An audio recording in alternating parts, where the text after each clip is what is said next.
Bakit natakot ng husto si John kay Jesus nang makita niya ito sa kanyang glory? Okay, kasi di ba hinawakan siya ng Panginoong Hesukristo? Huwag kang matakot, ako ito, kanya. Tingnan mo, namatay ako, ngunit ngayon ay buhay na. Ayun, ibig sabihin, glorified Jesus Christ. Gusto kong ipaliwanag sa inyo, magkaiba po yung glorified Jesus Christ at saka doon sa Kristong tao. Okay, so itong gusto kong bulay-bulayan natin kasi ito po ay isang katuruan ng grace na hindi ko pa naituro sa inyo. Okay, so ito po ay ang Panginoong Hesukristo po ay nakasama ng mga disipulos. Alam niyo yung 12 na disipulos ni Lord Jesus Christ. O kung papangalanan po natin yun, baka tatagal tayo. Pero syempre, pinaka-popular doon, yung dalawang malapit sa Panginoong Heso Kristo, si Pedro, Peter, Juan, or John. Ito yung Revelator, di ba? Yung si John the Revelator. Siya rin si John the Beloved kung totoosin, di ba? Okay. So, Jesus was with them for 3 years. Okay? Pinakamapalad po rito si John the Revelator because he was with Jesus doon sa kanyang death side. Nung namamatay na si Jesus Christ bilang tao, nandoon si John. In fact, pinagbilin ni Lord Jesus ang kanyang nanay na si Maria kay Juan, kay John the Revelator. Okay. So, ang mga mga pangyayari sa buhay ng Panginoong Hesukristo, nung siya po ay nasa lupa, itong gusto ko pong ipaliwanag sa inyo, siya po ay nag-submit totally sa will ng Ama. Pero it doesn't follow or it doesn't mean na nawala yung pagka-Diyos niya. Pero may nakalagay kasi, sasabihin naman ng iba, hinubad niya ang kanyang pagka-Diyos. What does it mean na hinubad niya yung pagka-Diyos? Ibig lang po sabihin ng total surrender sa will ng God the Father. Meron pong 3 persona ang Diyos. Uulitin ko, dun sa mga tawag dito, mga bagong Kristiyano, I have to explain. Okay?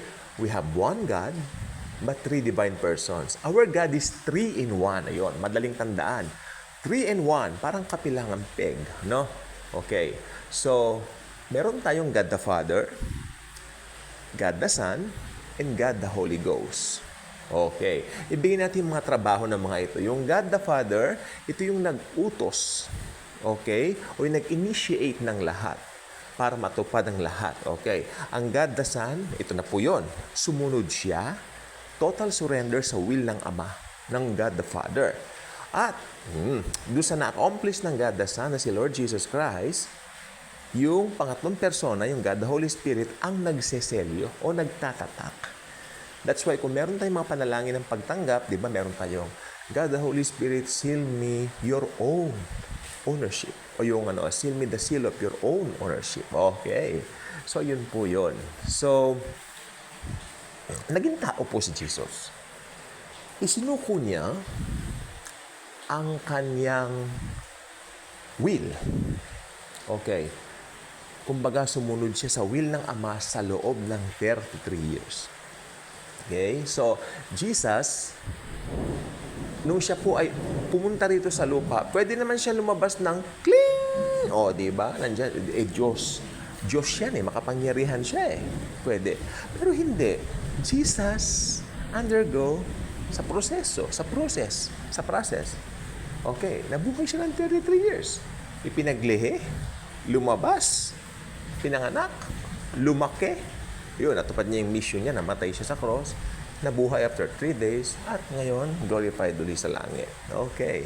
So, si Jesus Christ po, nung kasama po siya ng mga disipulos, yun, dine sa lupang ibabaw, siyempre, saan pa ba? Ay si Jesus ay nag-surrender ng totally sa Ama. Kaya minsan may mga talatang kung Diyos siya, bakit siya nagdadasal? Di ba? Siyempre nag-surrender nga siya sa will ng Ama. Alam nyo, ganito po yan. I would like to explain this to you. Si Jesus Christ, maski po nagkatawang tao siya, Diyos pa rin po siya. Doon sa kanyang nature. Pero doon sa kanyang gawain, okay, let me put it this way. Okay. Sa isang malaking kumpanya, merong manager. Amen. Yung manager na yan ang pinakamataas doon sa company na yan. Because he owns the company. Let's say, he owns the whole company. Pero, under niya, merong mga mas mababa sa kanya. Sabihin na natin, meron doon janitor. Okay. Itong manager, syempre, sa posisyon, siya ang pinakamataas. Manager siya, di ba? At yung janitor naman, mababa ang kanyang posisyon kung titignan mo o babase mo sa antas ng mga trabaho or distribution of works, di ba? O jobs. Okay. Kaya, ang nangyari, mas mataas talaga yung manager. Because he owns the whole thing. He owns the whole company. Right? Amen. Okay. Pero, itong gusto kong tanungin sa inyo, yung kanilang nature, pareho silang tao. Pareho silang tao. O ngayon, sino mas mataas bilang tao? Wala, pareho silang tao. Pantay sila eh. Di ba? Pantay sila eh. Yung ibig ko sabihin, si Jesus, nagpakababa dito. Pero Diyos siya. Nandun pa rin yung nature niya bilang Diyos. Tandaan niyan. Bilang Diyos, walang mas mataas, walang mas mababa. Ang kalikasan ng Ama bilang Diyos, kalikasan rin ni Jesus bilang Diyos. So bilang Diyos, pareho sila ng kalikasan, pantay ang kalikasan nila along with the Holy Spirit, right? Walang mataas, walang mababa sa kalikasan, sa nature. Amen. Pero sa position, nagpakababa ang anak. The Son, the Lord Jesus Christ, nagpakababa. Amen. So, ngayon, si Jesus, syempre nagpakababa siya, surrender siya sa will ng Ama. Yun pong ibig sabihin nun, kaya nananalangin siya. Amen. Hindi pinag-uusapan yung nature kasi pareho silang Diyos. Pero yung position matters. Okay. Ngayon, punta po tayo sa point natin. Yung 12 disipulos, Judas yung isa doon. Di ba? Nakasama nila si Jesus for 3 years. Amen. Pero makikita ninyo yung transformation of those 12, medyo mabagal. Unlike ni Paul. Why? What's the difference between the Jesus na nakasama ng 12 disipulos compared doon sa Jesus na na-encounter ni Paul sa Damascus, doon sa on his road to Damascus rather. Alam niyang difference. Yung nakasama ng mga disipulos ay taong Kristo. Nakasurrender sa Ama. Amen? Hindi niya ginamit yung kapangyarihan niya bilang Diyos. Diyos siya, pero tao at the same time. Pero, ang kanyang pinairal sa 33 years ng buhay niya bilang anak dito sa lupa ay pag-surrender sa Ama. Ayun. So, ang mga disciples, nahihirapan silang i-grasp yung tinatawag na lens or tinatawag na lalim, yung depth. They cannot fathom it, Pero, si Paul, pansinin niyo doon sa Damascus. Napansin niyo yung word ni Paul doon sa Damascus. Who are you? Lord! Di ba? Sa Tagalog, sino po kayo? Panginoon. Alam niya, Panginoon yun. Sapagkat nakita ni Paul, bago siya mabulag, syempre, nalaglagan siya ng kaliskis later on sa pamumuno ni Ananias. Okay? So, si Paul, nalaglagan ng mga kaliskis sa mata nung pumunta na si Ananias. Okay? Pero ang nangyari kasi, pupunta siya sa Damascus para pumatay na naman ng mga Kristiyano. In fact, humingi siya ng permiso sa mga Pariseo para patayin ang mga Kristiyano sa Damascus. Okay. On his way to there, Damascus nga, syempre saan pa ba sa Damascus, ay na-encounter niya ang tinding light, ilaw. Then nakita niya si Jesus. Sino po kayo? Panginoon! Sa English, ito, who are you? Lord! Si Lord nga. Sabi niya, Paul, may darating sa'yo Pangalan niya Ananias. Papadala ko siya sa'yo. Abangan mo siya doon sa daang maganda. Kanya. Daang maganda, ganyan ang mga tawagan ng mga streets noon. So, to make the long story short, si Jesus nag-appear kay Ananias. Sabi niya, Ananias, pumunta ka sa isang tao na nagngangalang Saulo. Saulo pa siya noon, hindi pa siya Pablo, tandaan niyo yan. Sabi ni Ananias kay Jesus, Panginoon, pinapatay po ng taong yan ang mga tagasunod mo, ang mga Kristiyano.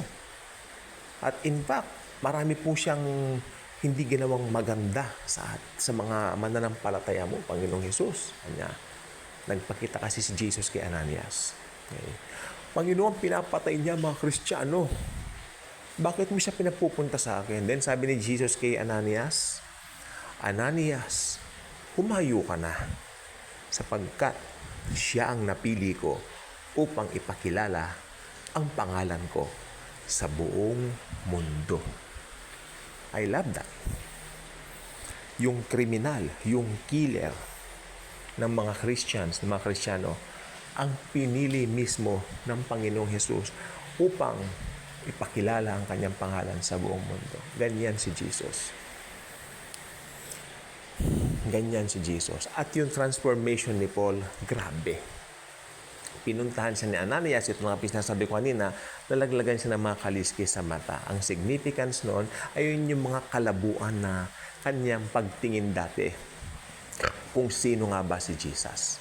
Sapagkat dati, syempre, meron siyang mga hindi tamang pananaw tungkol kay Jesus. Sapagkat tandaan nyo, ito pong si Pablo ay nag-aral po sa paanan ni Gamaliel. When you say Gamaliel, siya po ang pinakamarunong na tao sa Israel during that time. At pag ikaw ay nag-aral under Gamaliel's care, matalino ka, sobrang talino ka. Pero sabi nga ni Pablo, lahat ng ito'y tinuturing kong dung. Alam niyo yung dung, D-U-N-G. Yun po ay dumi ng tao. Alam niyo nang ibig sabihin. W, tapos lagyan mo ng gawin mong T, gawin mong, alam mo na, di ba? Ayoko sabihin, baka may kumakain eh. Yun. Sabi niya, lahat ng na-achieve ko sa mundo ay parang dung lamang. Di ba? Walang kabuluhan. Lahat ng achievements niya, walang kabuluhan. Yung pagiging pariseo niya, yung pagiging matalino niya, walang kabuluhan yan. Ang pinaka-importante lang sa akin, makamtan ko si Jesucristo. Amen? At ang kapangyarihan ng kanyang kamatayan at muling pagkabuhay sa krus ng Kalbaryo. Yun o. Di ba? Yun ang powerful. Nakita niyo kung gaano kabilis yung change. Kaya makinig pong mabuti. Ito po yung gusto kong sabihin sa inyo. The heart of the matter is, ang na-encounter natin ngayon bilang mga born-again Christians, ang na-encounter natin ay ang the risen Lord, the risen Christ. Amen? Ang Diyos na si Jesus. Kaya pag naboborn again tayo, dati tayong palamura. Ngayon sabi natin, tapos parang biglang, di ba? Nandiyan na yung Holy Spirit eh. Very powerful. Masarap po maging mananampalataya ngayon. At okay, maganda maging believer, pero mas magandang believer ka, you're under grace. Amen? Ayun. Masarap. Kaya kung meron kang mga pagsubok sa buhay na hindi maganda, alam mo, lahat ng yan. Wala nang kwenta yan. Dahil ang Panginoong Jesus, siya ang focus natin. Masaya tayo. Ano man na yan. Jesus is our happiness. Jesus is our joy. Subscribe ka na rito. Okay? Magiging happy ka dito. Dito si Jesus ang bida. Bye-bye.